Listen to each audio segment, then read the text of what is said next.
तो चलो clash at the castle premium live event का निपटारा हो चुका है। अगला शो होगा money in the bank premium live event. और क्या money in the bank show के अंदर Solo versus Cody versus Randy Orton का मैच होगा। So hello everybody and welcome back to new video. Clash at the castle की जो पूरी review video वो ऑलरेडी चैनल पर आ चुकी है। जिन लोगों ने नहीं देखी है लिंक डिस्क्रिप्शन के अंदर है, पहले जाके वो चेकआउट कर लो। लेकिन इस वाली वीडियो के अंदर हम लोग कुछ पोस्ट अपडेट्स के बारे में बात करने वाले हैं। और वीडियो को पहले मैं शुरू करूंगा रोमन रेंस के साथ में।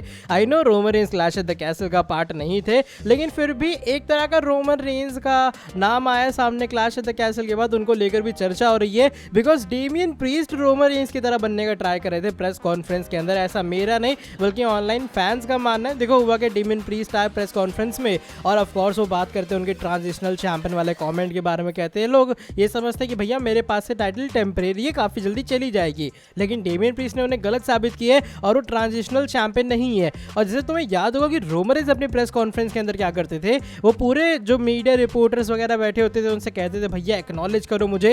एंड इवन एक बार रोमन रेंस ने एक पर्टिकुलर रिपोर्टर को पॉइंट आउट करके उसे प्रेस कॉन्फ्रेंस से बाहर तक निकलवा दिया था। तो यहाँ पर डेमियन प्रीस्ट भी कहते हैं कि मैंने चैंपियनशिप रिटेन कर ली है, तुम लोग एक सॉर्ट ऑफ एक्नॉलेजमेंट के लिए वो कहते हैं ऑल राइज होना चाहिए, सबको यहाँ पर खड़े होना चाहिए और एप्रिसिएशन करना चाहिए डेमियन प्रीस्ट को। एंड इवन वो पर्टिकुलर 2-3 रिपोर्टर्स आगे बैठे होते हैं, वो खड़े नहीं होते, उनको भी पॉइंट आउट करवाते हैं और उसके बाद जाके इस पूरी चीज को स्टार्ट करते हुए नजर आए। तो बहुत सारे फैंस का ये बिलीव है कि भाई ये रोमन रेंस का हल्का सा मिमिक था, या फिर रोमन रेंस जिस तरीके से चीजें करते हैं वैसे ही डेमियन प्रीस्ट ने करने का ट्राई किया था इस पूरी प्रेस कॉन्फ्रेंस के अंदर। बात अगली स्टोरी के बारे में करूंगा जो कि एजे स्टाइल्स के बारे में जुड़ी है। एजे स्टाइल्स का I quit match to be very honest बहुत अच्छा मैच था, लेकिन एंडिंग काफी फैंस को हजम नहीं हुई। लेकिन तुम लोग को बता दूं कि एजे स्टाइल्स को लेकर recently out of nowhere announcement हो चुकी है। एनओएच करके एक जापान की कंपनी है, प्रमोशन है बेसिकली, तो वहां पर हमारे एजे स्टाइल्स जाएंगे। ये बात पूरे तरीके से ऑफिशियली अनाउंस है। जुलाई 13, 2024 को उनका मारू फूजी के अगेंस्ट में एक मैच होने वाला है और ये मैच जापान के अंदर होगा। लास्ट टाइम जब एजे स्टाइल्स जापान गए थे, अगर मैं गलत नहीं, उन्होंने 2016 में कम्पीट किया था और अब उतने सालों बाद एक बार फिर से एजे स्टाइल्स जाएंगे वापस। और ऑफ कोर्स इस बार वो एक लेजेंडरी स्टार बन के जाएंगे। ऑलरेडी जापान के अंदर उनका बहुत बोलबाला था WWE डेब्यू से पहले भी, लेकिन अब एक ग्लोबली बोलबाला है एजे स्टाइल्स का। और एजे स्टाइल्स को WWE ने कुछ इस तरीके से अनाउंस किया है डेफिनेटली ये जो मैच है। वैसे मैंने मारू फूजी के कोई भी मैच देखा नहीं है, लेकिन एजे स्टाइल्स मैच में तो मैच डेफिनेटली बैंगर होगा। इस वाली अनाउंसमेंट को लेकर तुम्हारा क्या ओपिनियन है जब WWE जापान प्रमोशंस के साथ में कुछ इस तरीके से काम कर रही है? अपना ओपिनियन शेयर करना कमेंट सेक्शन में। बात अगर मैं डेमियन प्रीस्ट के बारे में करूं तो मैं एक बार फिर से उनकी हेल्थ के बारे में बात करूंगा। हमने देखा था मैच के दौरान में उनकी जो लात है वो स्टक हो गई थी लेग्स के, अपने रोप्स के ऊपर। लात लेग पे स्टक हो गई, क्या बोल रहा हूं मैं, हाँ रोप्स के ऊपर स्टक हो गई थी। लेकिन उसके बाद जाके जो हमारे ड्रू मैकिंटायर उन्होंने चेक वगैरह भी हल्का किया था डेमियन प्रीस्ट को कि वो ठीक ठाक है या फिर नहीं। By the way press conference के अंदर CM Punk and Damien priest दोनों की तरफ से कुछ अपडेट्स आई हैं सामने हेल्थ को लेकर। यहाँ पर डेमियन प्रीस्ट ने ये बात रिवील की कि भैया उनकी जो लात है वो हल्की से ट्रैश लग रही है उन्हें, यानी कि दिक्कत उन्हें लग रही थी। लेकिन अब इसके बाद वो मेडिकल डॉक्टर्स के पास जाएंगे। लेकिन डेमियन प्रीस्ट यहाँ पर ये बात कंफर्म करते हैं और WWE से कहीं नहीं जाएंगे। ऐसे नहीं वो चैंपियनशिप वैकेट कर देंगे, ऐसा नहीं उन्हें इंजरी होगी तो WWE से गायब हो जाएंगे। डेमियन प्रीस्ट कहते हैं मैंने एक लात के ऊपर ड्रू मैकिंटायर को हराया और ऑफ कोर्स इसका मतलब मैं सही हूं ना कम्पीट करने के लिए, तो ज्यादा कुछ टेंशन वाली बात नहीं है। सीएम पंक भी डेमियन प्रीस्ट की इंजरी के ऊपर बात करते हैं अपनी प्रेस कॉन्फ्रेंस में आके। यहाँ पर वो कहते हैं कि देखो मैं डॉक्टर तो नहीं हूँ, लेकिन उनके हिसाब से जो हैमस्ट्रिंग है वो फेस करना पड़ा है डेमियन प्रीस्ट को लेग के अंदर। और बेसिकली जो हैमस्ट्रिंग का रिकवरी टाइम है वो 1 से 2 हफ्ते है, यानी कि मैक्सिमम अगर डेमियन प्रीस्ट को WWE इन रिंग कॉम्पिटिशन से बाहर रखेगी तो वो 1 से 2 हफ्ते होगा। बिकॉज ये ज़्यादा सीवियर नहीं होता है, दैट्स वाई रिकवरी आसानी से हो जाती है। अगर ज़्यादा से ज़्यादा एक कहते हैं ना हार्ड लेवल का सीरियस होगा तब भी 3 से 4 हफ्तों के अंदर हैमस्ट्रिंग रिकवर हो जाता है।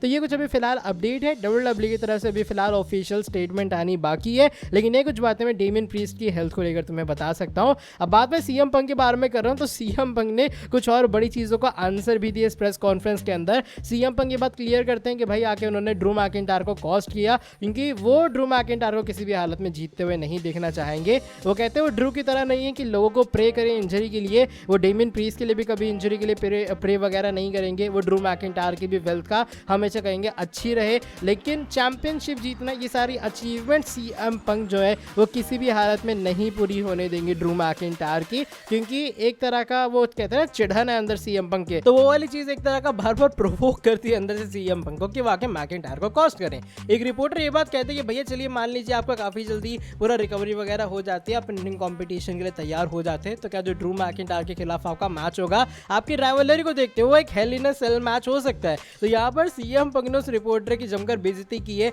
उन्होंने कहा पहले ये बता तुम्हारा नाम क्या। उस बंदे ने नाम बताया। वो कहते हैं अच्छी बात है तुम एक प्रमोशन या कोई कंपनी रन नहीं करते हो, वरना तुम तो एक तरह के अपने बंदों की जान वान ले लेते। यहाँ सीएम पंग कहते हैं मैं अभी रिकवरी करके आ रहा हूँ इंजरी से, और तुम चाह रहे हो मैं एक ब्रूटल मैच में हेल इन अ सेल में कम्पीट करूँ।